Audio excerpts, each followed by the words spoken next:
अभिवादन करून आदरणीय दिवंगत दिवा पाटील साहेब, आदरणीय जनार्दन भगत साहेब, आदरणीय वाजेकर साहेब यांना देखील अभिवादन करून मी काल जसं लावरे तो व्हिडिओ केला, आज काय तसं करत नाहीये आज, कारण रोज रोज ते चांगले दिसत नाही.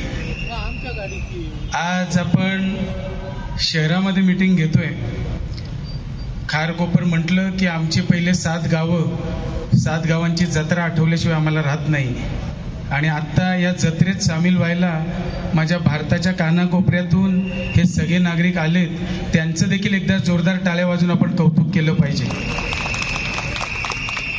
मी येणारे मुख्य मुद्द्यांवर जे काल जसे बोललो तशी आज इथली परिस्थिती तुमच्या पुढे थोडक्यात मांडण्याचा प्रयत्न करणार आहे. सुरुवात झाली लोकल ट्रेनला 1.5 वर्षापूर्वी. Kharkopar railway station, Bamandongri railway station इथे आम्ही काही दिवसापूर्वी गेलो. टॉयलेट एकदम मस्त बांधले होते, परंतु पाणीच नाही. महिलांची कंप्लेंट आली आणि त्याच्यात आम्ही तिथे गेलो. आम्ही पुढच्या 7 दिवसात पाणी चालू केलं, जे 1.5 वर्ष बंद होतं. आणि महिलांनी एवढ्या जोरात आमचं स्वागत केलं. परंतु तिथे गेल्यावर आम्हाला दुसरी अडचण निर्माण झाली. तिथे गेल्यावर जे एस्केलेटर असतात ना, स्वयंचलित जिने, हे स्वयंचलित जिने देखील तिथे 1.5 वर्षापासून पडले होते. म्हणजे ट्रेन चालू झाली तेव्हापासून हे पडले होते. म्हणजे वॉरंटी त्याची एक वर्षाची वॉरंटी देखील गेली, तसेच पडले होते. सिडकोकडे तिथूनच फोन केला. शेका पक्षाच्या भाषेत जरा बोललो. पुढच्या 1.5 महिन्यात आता ते ही जिने चालू झालेत ना, हे आपल्या शेका पक्षाच्या कार्यकर्त्यांमुळे जिने चालू झालेत. तिसरी अडचण, तिथे गेलो. लोकल ट्रेन जस्ट दुपारची वेळ होती, 3:30-4ची वेळ होती. भरपूर लहान मुलं शाळेच्या बॅगा घेऊन ट्रेनमधनं उतरताना बघितली.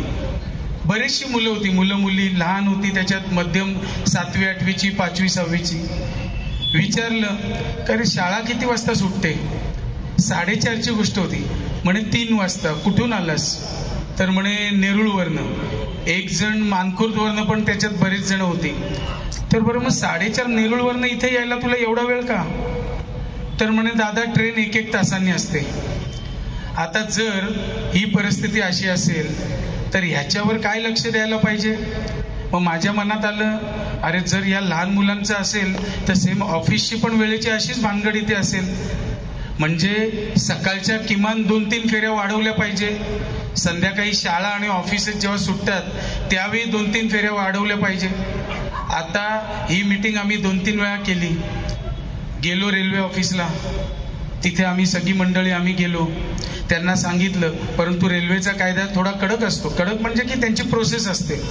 या प्रोसेसमध्ये आम्हाला त्यांनी पुढच्या 1.5-2 महिन्याच्या आतमध्ये ही प्रोसेस कंप्लीट होईल सांगितले. आणि या फेऱ्या वाढतील, ह्या देखील शेका पक्षामुळे वाढतील, हे देखील तुम्हाला मी सांगू इच्छितो. ह्या ज्या मूलभूत गरजा आहेत, नागरिक तुमच्याकडनं काय मागतात? काही मागत नाही. त्यांना रस्ता, पाणी, स्वच्छता हेच सगळं पाहिजे असतं. आणि या सुविधा ज्या दिल्यात ह्या पाहिजे असतात. नंतर फेरीवाले जे आता आपल्याला रस्त्यावर दिसतात, फेरीवाले काही त्याच्यात बिचारे आपले अपंग बांधव देखील तिथे स्टॉल मांडून आहेत. तुम्हाला माहिती आहे का, सेक्टर 2, 5 आणि 19ला स्टॉल बांधून रेडी आहेत. हे स्टॉल मला वाटतं 2 वर्ष झालेली आहेत. हे स्टॉल बांधून रेडी आहेत. परंतु अजूनपर्यंत या फेरीवाल्यांना काही स्टॉल द्यायला ही सिडको मागत नाहीये. हे आमदारांचं काम नाहीये की बाबा 2 वर्ष बिल्डिंग किंवा स्टॉल रेडी आहेत, ते सुद्धा तसेच या एस्केलेटर सारखे खराब होणार. मग आता पुढच्या या दिवसात उद्या जर संधी मिळाली ती मिळेलच. ती मिळाल्यानंतर हे कसे प्रश्न मार्गी लागत नाही हेच मी बघतो.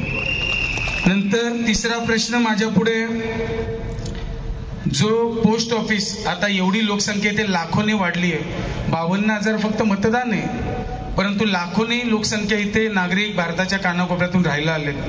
पोस्ट ऑफिसची खूप गरज आहे. पोस्ट ऑफिससाठी सिडको जागा देत नव्हती. आम्ही सेक्टर 8ला प्लॉट नंबर 54 शेतकरी कामगार पक्षाच्या पत्रावर सँक्शन करून घेतलं. पुढच्या काही दिवसात त्याचं काम चालू होईल. 5वी गोष्ट, इथे स्मशानभूमी ही प्रत्येक गावागावात आपल्या स्मशानभूमी आहेत, परंतु आपल्या इथे नागरिक आलेले आहेत. स्मशानभूमीचा उपयोग होऊ नये, परंतु शेवटी जो माणूस येतो तो जातो. ती स्मशानभूमीची गरजच आहे. तुम्हाला सांगतो, जिथून आपण या अटल सेतूवरनं उतरतो सेक्टर 14ला ही स्मशानभूमी दिसते नवीन तिथे तुम्हाला. ही शेतकरी कामगार पक्षामुळेच आली. कुठलंही पद नाही, काही नाही, फक्त ग्रामपंचायतीच्या मार्फत आम्ही सिडकोत गेलो. सिडकोतून या सगळ्या गोष्टी करून घेतल्या. या स्मशानभूमी कार्यान्वित आहे. 6वी गोष्ट तुम्हाला सांगतो, हे आमच्या मनातली गोष्ट, शेतकरी कामगार पक्षाच्या कार्यकर्त्यांच्या मनातली गोष्ट, की इथे आता शाळांमध्ये जातो, कुठेच लायब्ररी दिसत नाही. आजकाल पुस्तक वाचन राहिलं नाही. सगळ्यांकडे मोबाईल आहे, सगळ्यांकडे टॅब आहे, त्याच्यातच लहान मुलं देखील त्याच्यातच सगळे बघतात. आम्ही सेक्टर 17ला लायब्ररी स्वतःच्या हिमतीवर चालू केली. आज ती उघडपणे चालू आहे. तिथे जाऊन लहान मुलं देखील आज पुस्तक वाचन करतात. तिथेच आम्ही त्या जागेचा वापर इतर वेळी योगासाठी करतो. ज्या आमच्या बचत गटाच्या महिला भगिनी आहेत त्या तिथे योगा सेंटर चालू केलंय. म्हणजे या अशा गोष्टी आहेत की ज्या गरजेच्या आहेत, शहरातल्या लोकांना पाहिजे, या गोष्टी आम्ही देतोय आणि याच्या पुढेही देणार. 7वा विषय, जो कोपरला तलाव आहे सेक्टर 9ला, हा तलाव हे शहर नसल्यापासून 40-50 वर्षापासून हा तलाव आहे. या तलावाच्या भोवती आता इथे नवीन वसाहत आली, ते तलाव चांगलं सुशोभीकरण तिथे झालेलं आपल्याला दिसतंय. इथे